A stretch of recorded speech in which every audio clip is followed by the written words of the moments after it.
Hello, everybody. It seems we've had some technical difficulties, so we're struggling to get the broadcast started. Welcome, everybody. This is Khalid Saleh. I'm the CEO and co-founder of Invest. I also have Ayash Shakeri with me. Hi, everyone. The topic that we're going to be discussing today is the use of widgets and how you can utilize them on your website to increase conversion rates. But before we get started, if I can get just a few of you guys just to let me know about the quality of the audio and if you guys are able to hear us. Let's see if we can get some excellent. Audio sounds fine because I think we are ready to get started. Before we get started, just a couple of quick notes. Of course, you guys saw the chat functionality. You can send us. You can chat with us. You can send us any questions that you might have. Also, we always get this question whether we're going to be posting the webinar or not, and we do post the webinar. Usually, we try and get the team to finish editing the webinar and post it on our website within 48 hours. Today's Thursday. I expect it to be up by Monday on the site, and we will send you a link to the webinar. With that, I think we're ready to get started. So let me kick it off to Ayat, and we'll talk a little bit about widgets and the different types of widgets, and then we'll talk about how we got into talking about widgets and actually testing widgets on one of our customers' websites. Well, to begin with, there's different types of widgets, and when we're discussing kind of just overall, okay, what constitutes as a widget? It's something, of course, like a kind of an outside type of functionality on the website that makes engages the customer and also makes it easier for the customer to use the site. So it's almost like kind of enhances usability on the website. So there's different types of widgets. There's navigational widgets, which are very popular, and you'll find those kind of on all sorts of different sites. There are product widgets specific to products, and actually you can see kind of the example here of the dressing room where, you can select specific products and, you can see them on a specific model. There are even other widgets that, you can actually customize it to your own body and how your body looks and so forth. So those are all types of widgets that make the site more usable. They're easy to understand. They also help the customer actually propel them to move forward with the conversion process. So if I see the product on something, I'm going to be able to envision how I'm going to look on it. And there are also checkout widgets to make, for instance, if I want to know when am I going to get a specific product delivered, I can select a date when I order the product, and then it shows me when it's going to arrive. Again, those are just making it a lot easier and a lot more user-friendly from a customer perspective. And I think that's the important point that you want to keep in mind. Some of our customers struggle with what type of a widget, so they define it in a very narrow definition. For example, and I'll admit, I am the kind of person who, whenever I think of widgets, I think of navigational widgets. Then Ayat corrected me and gave me all these examples of additional functionality that you want to add on the website. And ultimately, the goal from that functionality is to really ease the customers through the conversion funnel. The other extreme from me thinking that it's only navigational funnels, is some customers who think everything on the website is a widget. And that's also the kind of the other extreme. We have very well-defined e-commerce functionality. We know what a cart is. We know what a product page is. And it's this additional functionality that you can plug and play to different sections of your website. And the goal from it is to ease the customer to move forward with that conversion process. Now, we've been using widgets on some of our customers' websites probably for the last 5 or 6 years, evaluating the effectiveness of widgets. And what widgets and the widgets that we're going to be talking about today are navigational widgets. And navigation is very challenging. Lots of times, if you think about the way you put your website together, you sort of, looked at the products that you have, figured out, okay, what's the categorization? I have my main categories, and then I have subcategories, and you just throw it out there. You might have top navigation, you might have side, left, or right navigation, and it's just there. And rarely do people measure the effectiveness of navigation. It's just sort of there, and we hope that it's working well, but really we can't tell whether it's working well for our visitors or not. And one of the very first things that we like to do whenever we're going through the process of conversion optimization we like to measure the effectiveness of different categorization schemes that are being used on a particular website. And of course, it depends on the analytics package that you are using, but Google Analytics allows you, with a little bit of tweaking, to track how well your navigation is working through event tracking. You can fire off different JavaScripts, and that will allow you to really track how often people are clicking on the different navigations that you have on the website, how often are they converting. You can talk about the number of transactions. You can talk about the per visit value. And let's take an example over here. And you can take a look at the example over here, and you can see that we measured the effectiveness of top navigation for this one particular website versus left navigation. Now, some of the data that was very, very interesting to us is that the left navigation on this particular website was used a lot more than the top navigation. So while we had 37,000 people click on our top navigation, on our left navigation, only about 9,000 visitors clicked on the top navigation. So that's an interesting observation just off right the bat, because that tells us that people are using the left navigation a lot more than the top navigation. Right. I mean, it's generally more traditional for an e-commerce site to have kind of that left navigation functionality, which is why you see customers actually using that more. Exactly. Now, however, where things get a lot more interesting, when you start comparing the conversion rates. The conversion rate for your left navigation is at 14% versus the conversion rate for your top navigation is at 23.59%. Tremendous amount of difference between those two different types of navigation. And one of the things that's, what you want to do is you don't want to jump into conclusions just based on looking at the data. You want to do a little bit more analysis to say, well, what does this mean? Does that mean that I need to really emphasize my top navigation more? I need to drive more visitors to it? Does that mean that I need to really get rid of our left navigation altogether? And really just looking at this data, you cannot make that determination. What you need to do is look at the navigation. Are you using the same navigational scheme in both top and left navigation? You need to look at the design of the navigation. One of the other things that you might notice that if you are able, through one way or another, of driving more visitors to use your, for example, in this case, the top navigation, the question is it going to remain that the conversion rate is going to stay high? Because sometimes by driving more visitors to use it, you might see that conversion rate drop. The goal from this is really, since we're not discussing this, but is just to give you an idea of some, the event tracking that you should be implementing on your navigation, and some of the questions that you want to start thinking about. Now, we were going through this discussion as we are doing an analysis for one of our customers, and what I wanted to do is we pull up the Panorama module analysis. Panorama is the 350 different point analysis module that we use in our Pi software that allows us to analyze a particular page to determine what are the problem areas on the page. So let's jump from here into Panorama and just take a look and then discuss how we got into widgets and the use of widgets. Let me just maximize my screen over here.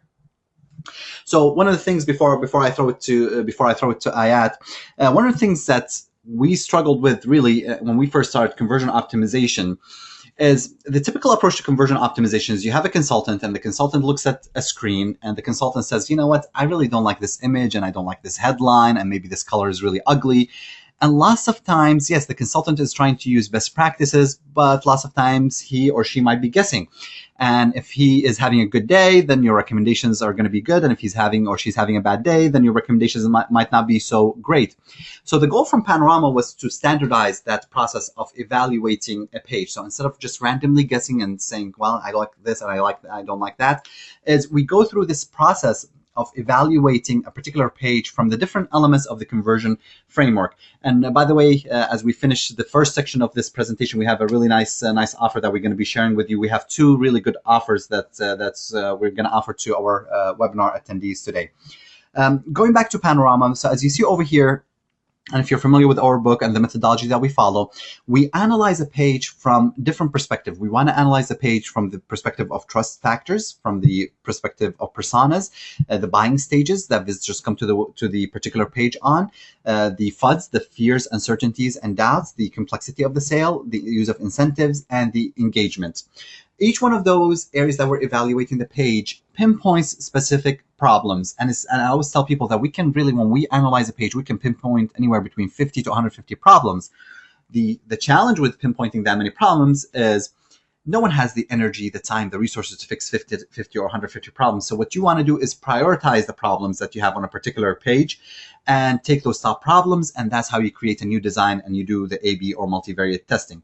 With that, I want to give us some background about this particular website, and then we can take a look at some of the top problems that we saw on their main homepage. Right. And I just want to add to Khalid's point about Panorama is that a lot of these different elements are rooted within, when we are evaluating it, you're considering obviously the analytics, you're also considering the customer's perspective. So the marketing analysis that has been done and kind of just your development of who the customer in the market and the target market is.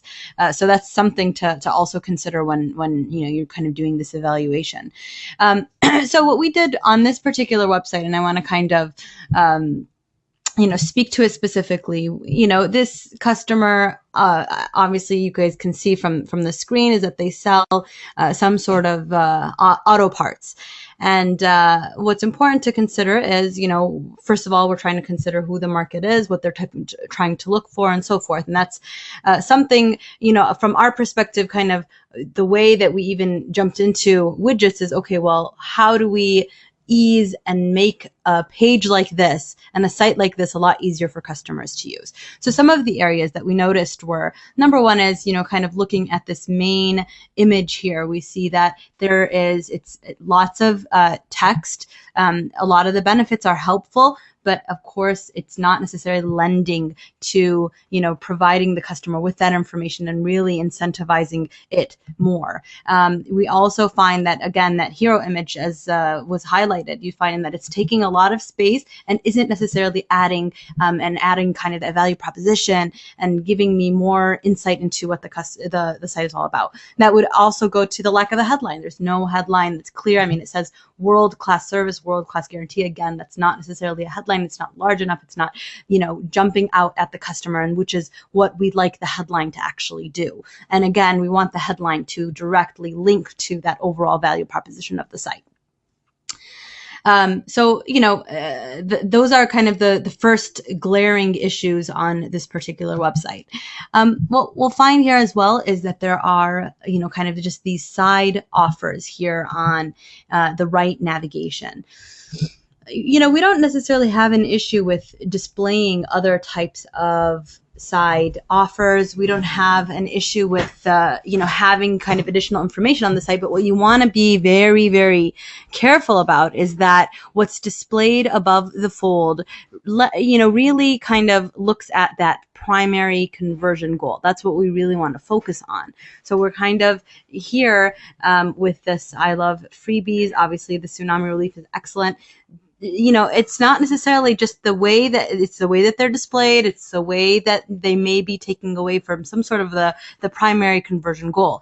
Now, again, I want to emphasize that if I saw something like this, the Japan earthquake and tsunami relief, it's an excellent thing to have. But the way that it's placed on the site, I could even place it above the fold, but I'd want to make sure that, all the elements are balanced and all the elements are driving customers to a specific action that I want them to take. And I would want them to click on this, but it's just the way that I'm displaying it.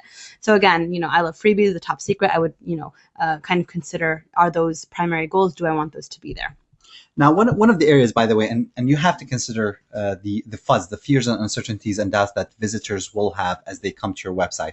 So, for example, I'm the type of person, when I look at an e-commerce website and I see this money that's here on the side, some people, they're like, doesn't turn them off. But for me, when I come to an e-commerce website and I see that, it really distracts me from the e-commerce website and has a negative impact on me, that I'm weary of the website. It might be like, although they sell auto parts, and displaying the money just makes me a little weary of doing business with them. And, some people might actually not think a whole lot about that. Other people might struggle with that. So what do you guys think? Anybody has the same issue that I might have, or am I just this unique case? Why don't we just see what people think? And I'm seeing yes.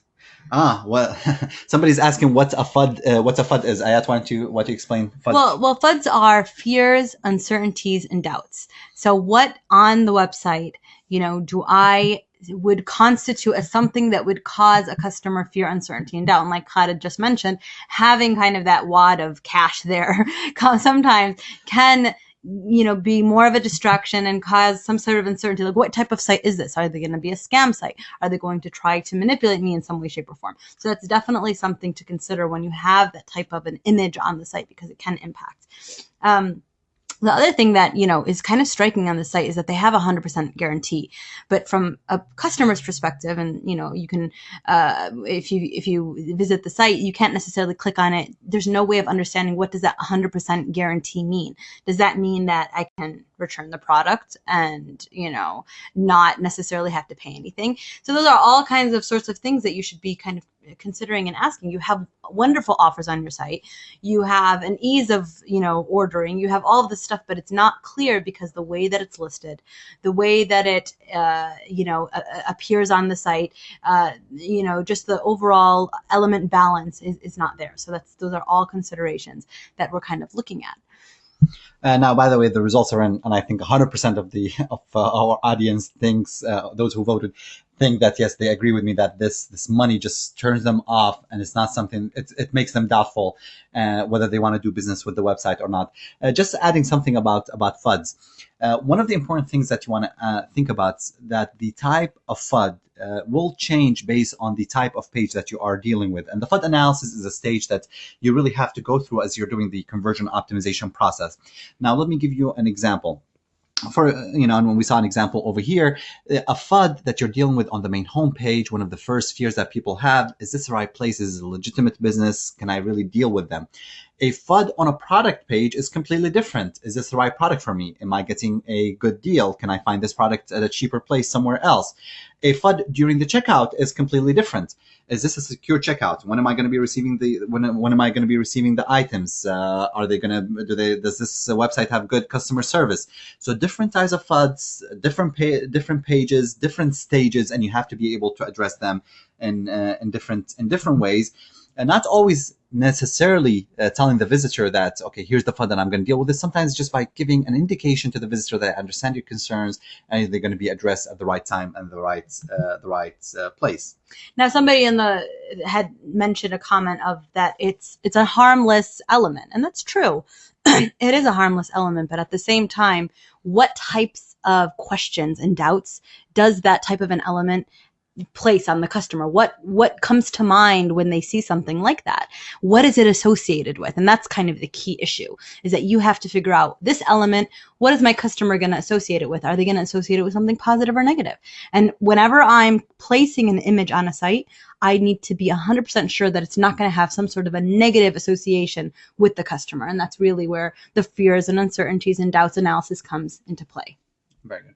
So let's continue with our analysis. What are some of the other elements I you can share with us? So one of the things that we always look at is kind of just the spontaneous personality. So, we always say that the persona, there are 4 different persona types. And from a customer's perspective, you might say, well, not all, only 35% of customers are fall under that category of spontaneous persona. However, what's very important to think about and consider is that when I come to a site such as an auto part site, what do I come with? Do I come with, well, I'm just going to browse overall, their products and see which one I'd like to purchase? Or do I have a specific car, a specific type of vehicle that I need to buy a specific product for? So again, it's a very specific type of purchase, which is why, kind of from the whole topic of discussion here, the widget is extremely important, because that your customer is coming with a specific need. That your customer is coming and they're going to have specific questions about how am I going to address this problem with my vehicle. And the fact that you don't necessarily have that and you're not addressing that is going to have a negative impact. So although 35% of customers will fall under that spontaneous persona, for a site like this, there are more customers that will fall under that category because they are very looking for a specific product.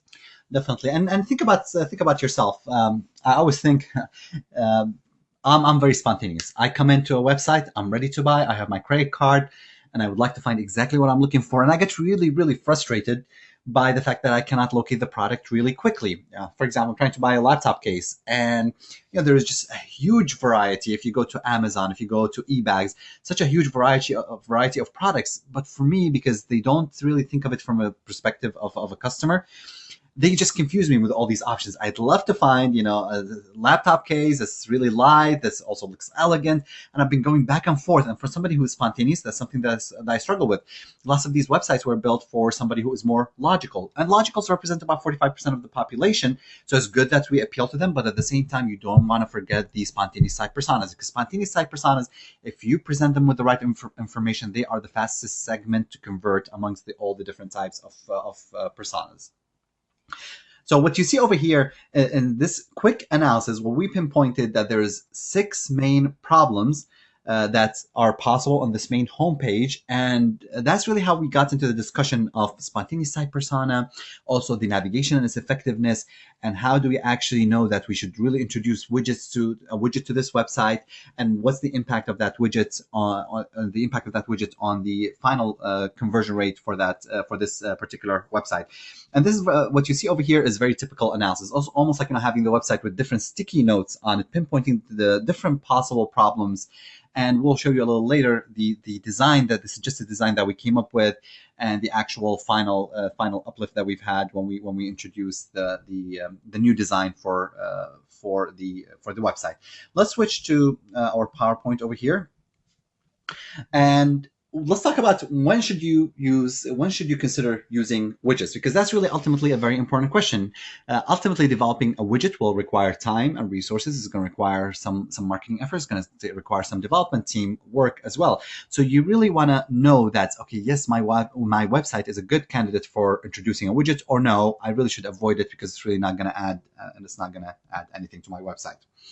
Now, remember that the goal from using widgets is to help visitors locate the appropriate products. Now, this is only navigational widgets that we're talking about. Yes. So there are other kinds of widgets that don't necessarily locate the appropriate product. Exactly.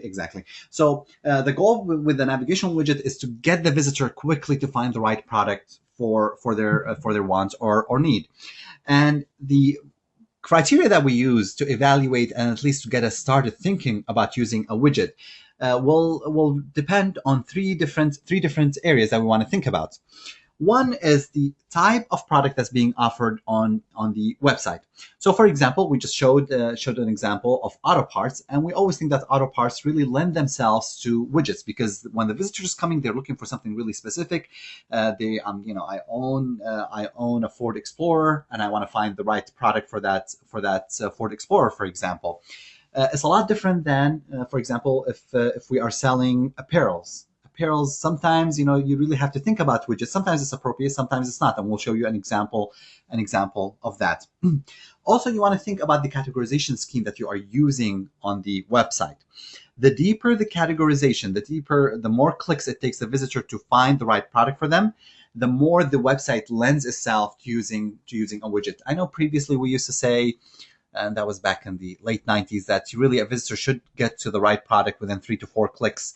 I don't think that necessarily holds true, and we've done enough testing to show that does not hold true. However, I think introducing a widget, if you have if you have very deep categorization and deep clicks that the visitor has to take to find the right product, then the website is a good candidate for using widgets. And I think that depends on also persona. So if don't have that and I want customers to kind of browse the different products, I do have to consider that there is a portion of the customer base that's coming, of my market, that doesn't necessarily like that do want to get to products immediately. So it's just a matter of really considering the different persona types, the different customers that are coming to your site, and how you're going to address their needs.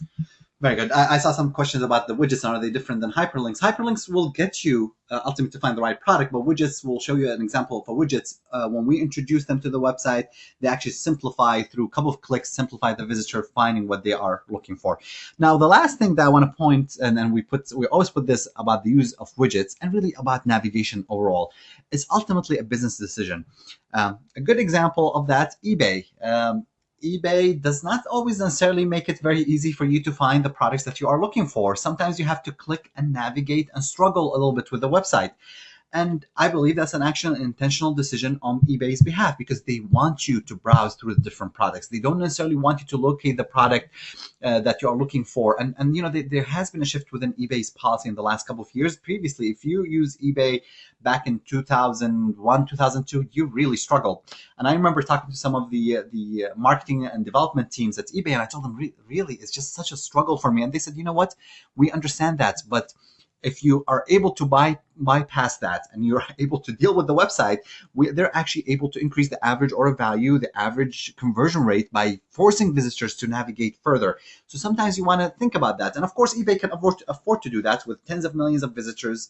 They can afford to do that. But if you have limited number of visitors and you're on a smaller scale, you might not want to make it a lot harder for your visitors to struggle finding the right product. Here's an example, and when we were looking at this, we were kind of looking at different widgets, and Ayad told me, you really need to take, in 2012, we still have websites that really still use an outdated navigational system that are really really good candidates for using widgets.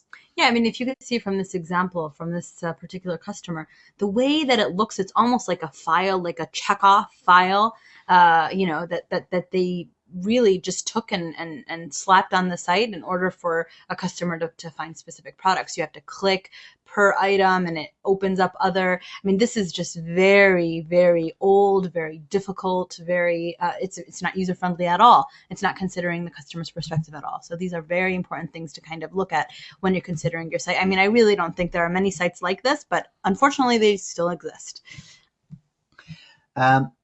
Here's another actually customer of ours that's considered using widgets and whether it made sense on their website or not. Now, we said that widgets is using the use of widgets is really not very appropriate for this type of website. And why is that? First, they only had two levels of categories available on their website. As you see over here, self-improvement, fear and phobias, body image. That's the top level category. And under each one of those, you have subcategories. And the challenge with that, there's a couple of challenges. First, you only have two levels of categories. Second, the categorization scheme and the taxonomy that's being used, while the website operator and owner understands it really well, for a visitor, it might be a little confusing. If I'm looking, I could be clicking under self-improvement, but at the same time, maybe body image also falls under that. So it's not very clear where the specific need or want that I'm coming to the website to address, where should I be, under which category I should be selecting. So sometimes displaying the categories in a better way allows the visitor to find what they are looking for. Right. I mean, because there is some overlap with these specific, categories and the way that they are. But I would argue that if they knew how to correct that navigational scheme on their site, actually a widget would be very, very positive and possibly help them kind of get customers to the exact product that they're looking for. Okay. Here's another example where we said, you know what, you don't want to use widgets. And we've worked with several companies, actually, several companies that work in kind of the home repair. This particular example, as you see over here, there's the website is selling tiles. And when a customer is coming, they really, okay, so I made the decision, I need to put tiles in my kitchen, for example. I need to change the flooring. And I made that decision. However, I am not sure what color, the look, the feel, the different material. The customers are not necessarily aware of that. And what you want them to do is browse really for the different products and kind of slowly imagine, does this product fit within my own house? Is it going to work well for me? Is it going to fit within my budget? So the use of widgets in this specific case is not a good example really for introducing widgets to a website. Again, summarizing when not to use widgets. So again, if you have like a flat categorization scheme, what you want to make sure is really fix your categorization before considering the use of widgets. If it's too difficult for a visitor to determine what they want, that's also something to consider. And then if you'd like customers to actually browse your different products. And, again, what I would say is that from a spontaneous persona perspective, I want to evaluate whether or not it's going to be helpful. So, for instance, we just looked at that site where there were those tiles. Now, if I thought of the customer that already knew and had a general design of, their kitchen, and they knew kind of what colors they were aiming for, and they knew that they needed, for instance, a backsplash versus, this type of tile, whatever it is. That means that maybe I could develop something, but is it going to be useful? How many customers are going to actually use it? Those are the kinds of questions that you'd want to ask before actually developing the widget. Very good. Now, here's our first special offer, and you have to be really quick to get this. So we will offer, we said, 3 signed copies of our book on conversion optimizations and Amazon.com best-selling book on conversion optimization. Now, we're going to just offer to the first 3 who do this. So you need to email book@invesp.com, book@invesp.com. Please include your name and mailing address. Now, the one condition that we're asking for, you must be willing to post a very honest review on Amazon.com after you review. You read the book. Give us your honest opinion. This is a way for us to tell you thank you for joining us, and also to share the information about our book with other audience. So we're offering 3 copies. Should we make them 5 copies? Sure. Yeah, sure. We'll make them 5 copies. So the first 5 emails that are sent to book@invesp.com will receive a signed copy. Please do make sure to include your name and mailing address, and we'll be sending those copies to you shortly. Okay, let me see if there's any questions before we jump into the next portion of our presentation. Okay. Well, I think we're ready to move on to creating a widget now. And how do you actually design a widget for the website? We talked about when a widget fits well and works well for a website and when it does not. The next question is, okay, what should I be including in a widget? What are the different elements that should be included in a widget? So that's one thing that you want to think about. And then the placement and location of the widget. Those are all different areas that you want to think about. In order for you to evaluate the widgets, one of the first things that you want to think about, and remember, we're talking about navigational widgets in this specific case, you want to look at the different categories that you have in the website. So, for example, if you are, let's take kind of a quick look about an example over here. So if you're selling auto parts, you want to think about the make, a model. Those are really good starting candidates to be included in a widget. And ultimately, the goal from the widget, remember, is to help the visitor find the right product for their need. So that's the first step, evaluating the different categories that you have on the website. Here's another example from a company that sells cell phone accessories. So now you're talking about the phone brand, you're talking about the model, and you're talking about the different categories within that. So if I'm buying a Motorola, if I'm buying an Apple iPhone 4, I might be looking for, let's say, a battery charger. So you want to start thinking about that. The other thing that you want to think about is after I finished the categorization, you might want to look at particular product filtration. So, for example, and this works really well for companies that are selling apparel, for example. So I'm looking for different categories, but now I'm looking at different sizes within that particular category, and I'm also filtering based on price range. So those are all different ways that will help you start thinking about, okay, what are the different elements I should be including in the widget. Now let's take a look quickly at 3 different types of widgets and those 3 are all available on auto parts websites, and kind of just discuss which one of those works well and which one does not work all too well. So, looking at these 3 widgets, you'll find the first one has just the make and the model of the actual vehicle, whereas the second one, the red one, shop by vehicle, has the year, the make, the model. It also has the edition, and it has the engine as well. So it really goes into specifics there. And then finally, the bottom one has kind of a different view where it's kind of a horizontal view. And again, the customer has to first select a keyword that they're looking for. So, a specific product that they have in mind, then the brand, the model, and the model version. So again, these are 3 different ways of presenting a widget on an auto site, but at the same time, obviously one of them is going to perform better. So I want to get from you feedback on which one do you think is going to do the best. Now we have the first one is, we'll call it A, then B, then C, which is the horizontal one on the bottom. So A is find parts for your ride. B is shop by vehicle. And the third one is search keyword, C. So tell us, which ones do you guys think would perform the best? Second looks better. B, B, B, D. There's no D.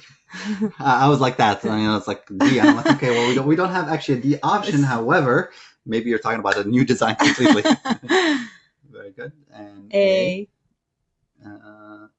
C. Oh, now the answers. See, after we said B, there's lots of A's that came. So it's almost 50-50 split with few C's. Now, with this particular one, the red shop by vehicle is actually the better performing one. And why? It's because from a customer perspective, again, you want to get into the details of my specific vehicle, because from year to year, from, engine to engine, from edition to edition, the products are actually going to vary. So I want to consider all of those different options. I mean, I want to reduce the number of drop downs, but at the same time, I do want to get the customer to the specific category pages that are going to cater to their needs. By only placing the make and the model, I'm limiting that. By having them actually type in a search keyword, I'm also limiting the way that they're going to be able to find the specific product. They might not know the name of the keyword. They might be, so it might give them a query or results that are different from what they were, originally looking for, which would actually impact how long they stay on the site and whether or not they're going to continue. So all of these are things to consider. So the winning version is B. Very good. Now, I had this is probably a very common question that we hear about if you're using this navigational type widget, how many drop downs would you want? Is there a limit? Is 3 a good rule? Is there a good rule of thumb on how many you should have? So what we would say is we want between 3 to 5. 3 to 5 is the best would be 3. Obviously, the more you add, the more kind of difficult it is to use the actual widget, but sometimes you have to add those values. So we would say between 3 and 5 is a good number. And if you have, and I don't know if you guys have seen this, but on some of the websites where you start with 3 and as you're making a selection, the actual drop downs start to appear. So you start with 3, so I've selected 2013, then Ford, then Edge, then you have those other drop downs. Any recommendation on doing that? Well, I mean, I think it varies from site to site, but a lot of times what happens is when a customer sees that there's an additional field, it can, kind of prompt some sort of fear, uncertainty, and doubt from the customer's perspective. So they might just, abandon using the widget altogether. So, those are considerations from the customer's perspective that you want to kind of be careful and be weary of, having different fields appear so that they know when it's kind of like the never ending process. Like, when is this actually going to end? Especially when there's 2 fields that are appearing suddenly from the customer's perspective, that's questionable. Very good. Excellent. And as you guys over here, and this is probably something good to keep in mind, there's 2 different types for these navigational types widgets.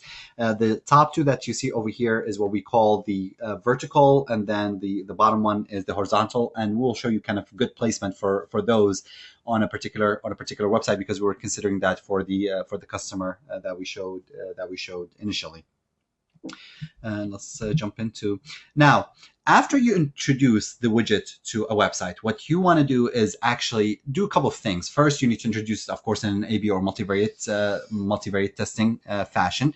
And then you want to really measure the impact of introducing that widget versus regular navigation, and see really, did it really help us increase our conversion rate? What was the bottom line impact? And what I wanted to show you over here is also going back to Google Analytics and using event tracking, how the widget over here resulted in tremendously nicer increase in conversion rate. So while Tau Navigation generated a 10.56% uplift and 10.56 conversion rate, the widget, and when we got visitors to use the widget, we had a 16.26 conversion rate. So a much nicer conversion rate per visit value. That's really high. And the other important metric that we see over here, that while still more visitors are using Top Navigation, there's still a good percentage of visitors using the widget, 54,000 versus 63,000. So yeah, less number of people using the widget, but those who are using the widget are converting at a much higher rate. with that, we'll jump into the next stage. Let's go back to the solution section of Panorama and just kind of show you the last portion. And let's go over here to the solution. So here is the solution that we suggested for the page, and you saw the nice uplift going from a 10% to almost 16% uplift in conversion. So there's two locations that we consider for the use of widgets. There is the left navigation over here, and then we considered another area, and we wanted to test those in an A/B and multivariate testing fashion. And what I want to emphasize over here, that what might work for one website might not work for your website. So you want to think about that. We got rid of the offers that you've had on the side, and we were considering other options when it comes to also the headline and the hero image that was introduced. Ultimately, as you saw, the final thing that we had is we had a jump in conversion rates from 10% conversion rate to about 16% conversion rate. And I see some questions coming in over here, and let's just take a look at the questions. This is very good question. Whether we evaluated whether returning visitors are more likely to use widgets or not. And yes, this is one of the areas that you want to evaluate, especially if you pull the data into Google Analytics. You want to evaluate and segment that data versus of returning visitors versus new visitors, and really is going to depend on the site functionality. So some sites lend themselves, regardless whether it's new visitors or repeat visitors, they will be using the widgets more. Some sites don't, where repeat visitors are used to navigational and they're going to ignore your widgets. So you want to really measure how often these different types of visitor segments are using the widgets. Is it based on the placement of the widget, and what is the conversion rate that is happening? All of these things hopefully will get you started thinking about widgets, about the effective use of widgets.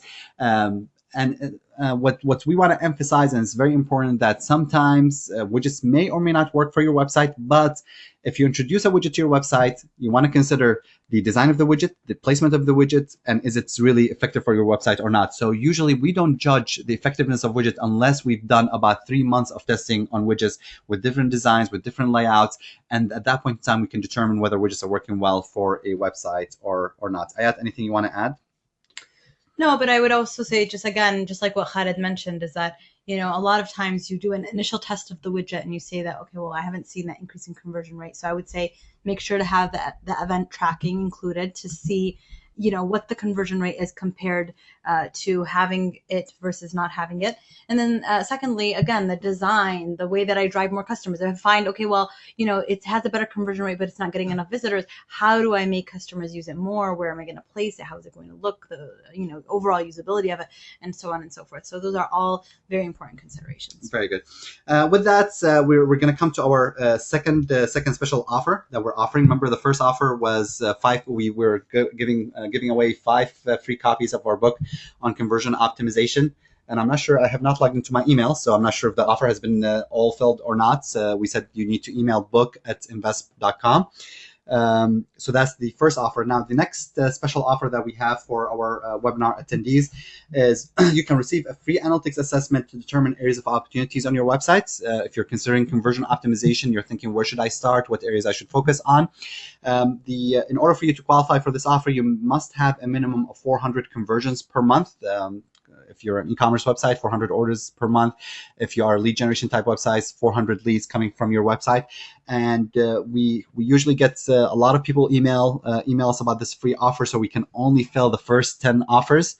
And I think actually the first 10 offers are almost getting filled quickly. You need to email convert@invest.com, convert@invest.com with a link to your website.